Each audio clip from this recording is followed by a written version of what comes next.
Becky. This question comes from Dennis DeGennaro. As Warren stated in the 2022 annual report, Berkshire will always hold a boatload of cash in U.S. Treasury bills. It will also avoid behavior that could result in any uncomfortable cash needs at inconvenient times, including financial panics and unprecedented insurance losses. After Warren passes away, his A shares will be converted into B shares and distributed to various foundations. These foundations will then sell the shares to fund their causes. Warren estimates it will take 12 to 15 years for all his shares to be sold. I worry that a corporate raider like Carl Icahn or a group will buy up enough of these shares to take control of Berkshire and completely disregard Warren's philosophy of holding a lot of cash in U.S. Treasury bills and instead be greedy, reckless, and highly speculative and ruin Berkshire's position as a rock-solid financial fortress. I also worry that changes might be made in how Berkshire's subsidiaries are run. Do Warren and Charlie worry that these things could happen?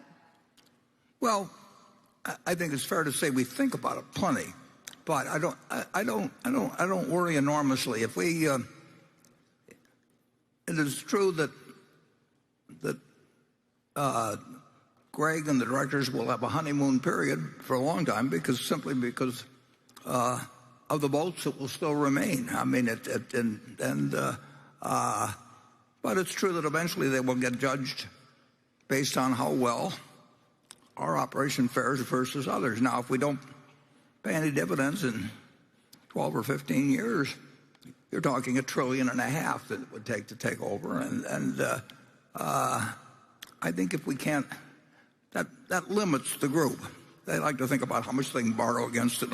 It doesn't work when you, and some of these, there's nobody to come close to doing it themselves. And I think that the important thing is that Berkshire be regarded as a national asset rather than a national liability. We've got to be a plus to the country with our form of operation, and we certainly have got a record which will then be 12 or 15 years longer, done with much more capital, more companies, more things will have happened where our hundreds of billions can work its way into the economy in terms of lots of jobs, lots of products, lots of behavior, and it can be compared with other things. So I think we went out if we deserve to win out, and I think the odds of that happening are very, very, very high. Charlie? Well, I don't spend much time worrying about something that's going to happen 50 years ago and after I'm dead. I think if you sort of take care of each day's responsibilities pretty well and think ahead as well as you can, then you just take the results as they fall. So I'm philosophical about it. But I'm not. I think he's spreading unnecessarily. Okay. Neither one of us are worried, basically. But we plan. We do plan. And you know, I've got a model in my mind of what Berkshire has been. That model's it's been modified plenty of times over 58 years. The one thing I knew initially or very quickly, was it shouldn't be a textile company. That was an important decision. And we've just played the hand as it come along, and we made a few really good decisions, and we'll never make a decision that kills us. The only things that are a threat to the planet, we don't have any answer for those. But we keep ourselves in better shape than anybody else.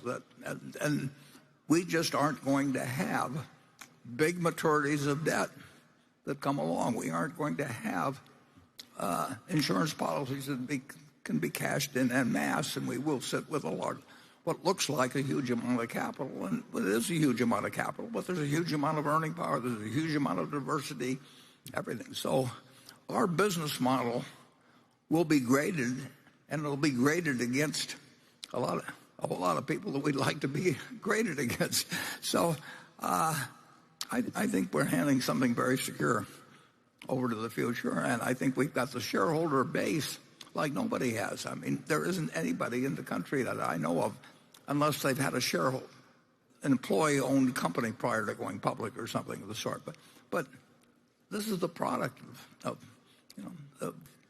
58 years of regarding the shareholder as the owner of the company.